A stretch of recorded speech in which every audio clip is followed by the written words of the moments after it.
very little activity with regard to that disease, which is good.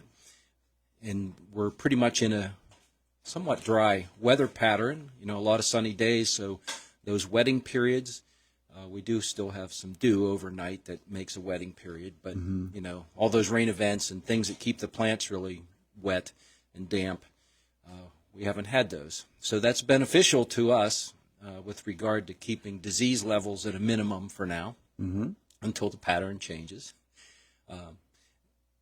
And then also that comes in on the storm fronts, as do other pests. So downy mildew, on the other hand, is within the state anyways, and it affects pickles, cucumbers primarily, but that has kind of worked its way up the East Coast and into Pennsylvania and into Lancaster County and a couple other counties at this point. So that's moved around a little. Our cucumber crop has been spectacular this year. If I like cucumbers, that would be a good thing. If you Fortunately, the other two in our household just love them. But well, maybe you're getting some other things that you like and that they don't like. Well, or isn't that the case? It's interesting to me because working up the garden this spring, of course, that redistributes the soil around, especially if you're tilling. And what I've ended up with is volunteer tomato plants all over. They've just overtaken the upper end of the garden, which normally is reserved for beans and radishes and things of that nature. The volunteer tomatoes came up, and I said, well, the rabbits keep eating everything else, so they're not eating the tomatoes. Let's let them there. So all the volunteer tomatoes that are up there now go along with a bumper crop that's looking so far like for the other tomatoes. So that's working out. You're looking forward to that. Yeah.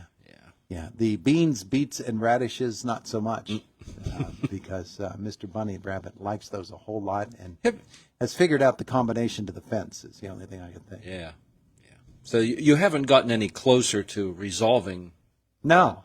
In fact, I saw one yesterday just out there bouncing around, taunting me with its little fluffy cottontail. There's lots of bunnies around. There's also lots of deer and lots of raccoons and lots of groundhogs also. Well, and on a drier year like this, that can make...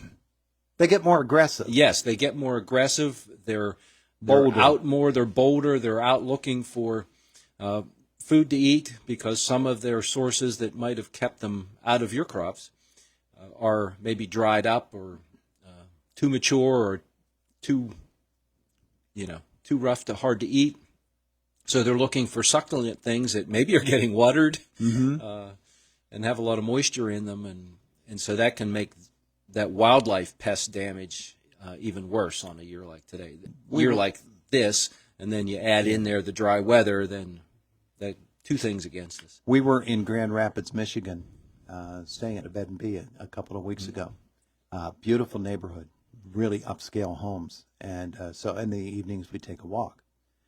And we went up a block away from where we were staying, and it was probably 6 or 6:30 in the evening, and this doe came out, and it was right on the guy's lawn. I mean, just marching right up to the house, and said, "I'm going to eat that shrub right there."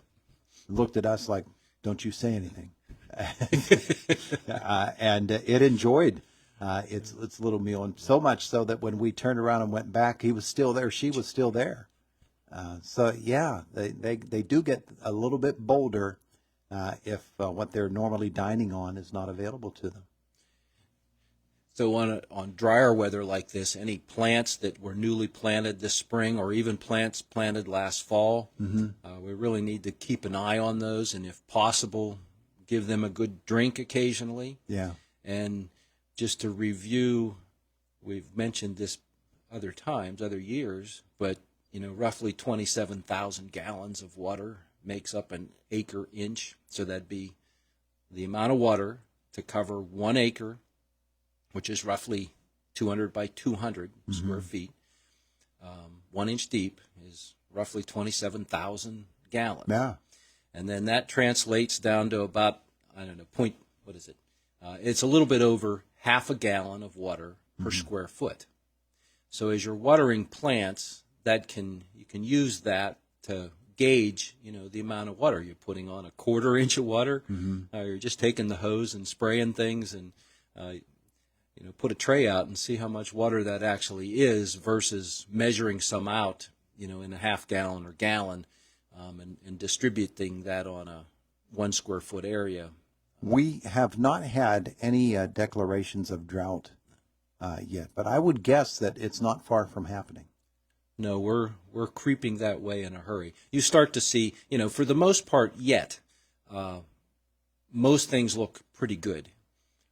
As you drive around and you look at cornfields and soybean fields and, things growing. Yeah. But you look at some of the edges and where some of the soil types change a little bit. You can start to see the color's not quite right. It starts to fade a little bit. Like with field corn and sweet corn, it'll start to what we call pineapple. It'll start to look like a pineapple plant, shriveling up because it's not able to get enough moisture. But we haven't had widespread of that yet. For the most part, we're okay yet. But yeah, it's not as tall as it normally is. No, and that's another thing that happens. So things, if you're trying to grow corn for silage where you want tonnage, then those plants may not be as big and as tall and as thick and dense as you would like to have them. So you'll get reduced tonnage, as a result of this drier weather. They just don't grow as tall and as big before they start to tassel. And then, the ears won't be as long and won't be as big around either. So, overall your yield is reduced. But, with silage corn where you're trying to cut the whole plant, you're trying to go for as much tonnage as you can get. Yeah. And the same thing with hay crops. So all those crops we grow to feed the animals, eventually down the road those yields and quantities can be affected by what's happening. Just what farmers need to hear in a year when their gas prices have gone up 1,000-fold is that. But that's they deal with that. They're such a resilient group. It's just amazing. Year in and year out, but it's a challenge, and it's a lot of those things we have no control over, and that can make it even more challenging and frustrating because you can't do something to fix it. And you pretty much have to accept a dried up lawn now too, because as much as you'd like to get out there and get water on it, you want to conserve that water and make sure that it's being used for more appropriate uses. Yeah, the best purposes, right? And for yards are pretty resilient. You have a good turf there, they're pretty resilient. Amazing how a lot of the weeds use less water because they'll stay green and the grass browns out. Those little purple-headed things are up right now. Not the little violet things with the sweet sack underneath them, but those round quarter-sized purple things that are making the yard look pretty nasty. But what are you going to do? And if you don't like to mow or you're trying to conserve gas, not having to mow can be on the positive side. There you go. You take out a loan and mow your grass. Things of that nature. All right. Anything else we need to pass along to folks today? Just keep an eye on plants. Try to gauge how much you're watering. You don't need to water every day. If you give things a good drink, you might be able to stretch that out to every other day or every third day if we water them well to begin with. If we don't water enough, sometimes that gets the plant into making a shallower root system. When it's drier like this, and as plants grow, when it is drier to begin with, they have to grow those roots out farther and down deeper and actually can make a stronger, more resilient plant. If we keep water right there all the time, then they don't have to work as hard because the moisture is right there for them. Get a tougher plant. Toughen them up. With a tattoo. So that one good watering, letting things dry out a little bit, and then re-water again. We're out. Thanks, Bob. You're welcome.